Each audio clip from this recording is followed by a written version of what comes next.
guys, welcome back to my channel. I'm Zena K for those who have recently subscribed to my channel. Thank you so much for joining the family. I really do appreciate it, guys, so thank you so much.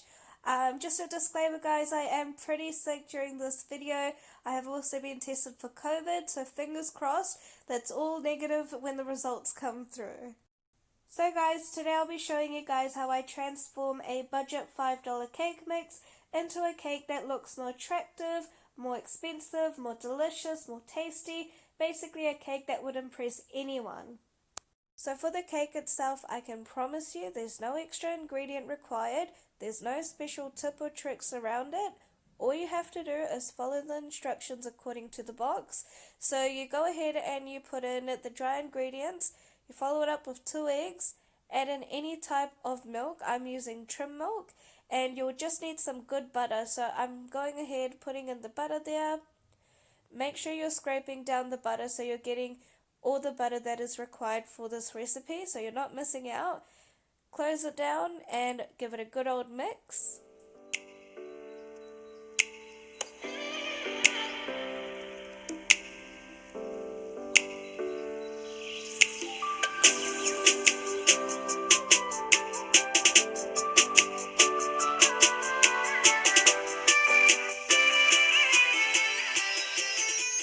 Once you're done mixing the cake mix, all you have to do is distribute it evenly into 2 cake tins, put it into the oven, let it bake, and then now I'll show you guys how I make my popular frosting for the cake.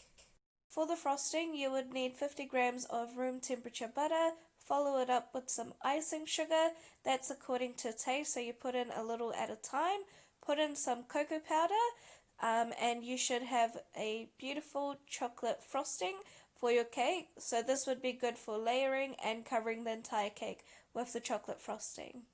Once the cake has been baked perfectly, put it onto a cooling rack. Please make sure it is 100% cold before you add the frosting, because if you put it onto a warm cake, it's going to melt the buttercream frosting and you don't want that. Now just before we continue, just a heads up, if you want a complete replica like my results, you need to have the Betty Crocker Creamy Deluxe frosting. Reason for this is so you can melt it and just quickly make lines onto the cake. And when you do melt the Betty Crocker frosting in the microwave, please make sure it is not too hot and not too cold. It just has to be that perfect temperature in order for you to apply it to the cake so you get those beautiful quick lines on the cake. You just put one layer on top of the other, you put in a thick layer of frosting. The purpose of that is just so when you cut open the cake, you will see those beautiful layers. You don't need a turntable, it's not compulsory. It just helps me out. You put in the frosting all over the cake. It doesn't need to be perfect. As long as it looks smooth and it looks okay, you'll be fine. Once you've melted the Betty Crocker frosting in the microwave, ensuring it's not too hot, not too cold, using a piping bag with a tiny hole at the bottom of it, go around the cake and it should give you a drip down effect. Make lines on the cake, ensuring there's spaces in between. Make diagonal lines and it should give you that diamond effect as well. Now with the remainder of the frosting that you've got, just using a star tip, just go around the cake starting at 12 o'clock, 3 o'clock, 6 o'clock and 9 o'clock, and then just go ahead and fill in the gaps in between and you should have this picture perfect cake. Here are the end results, so I hope you guys had the same results as I did.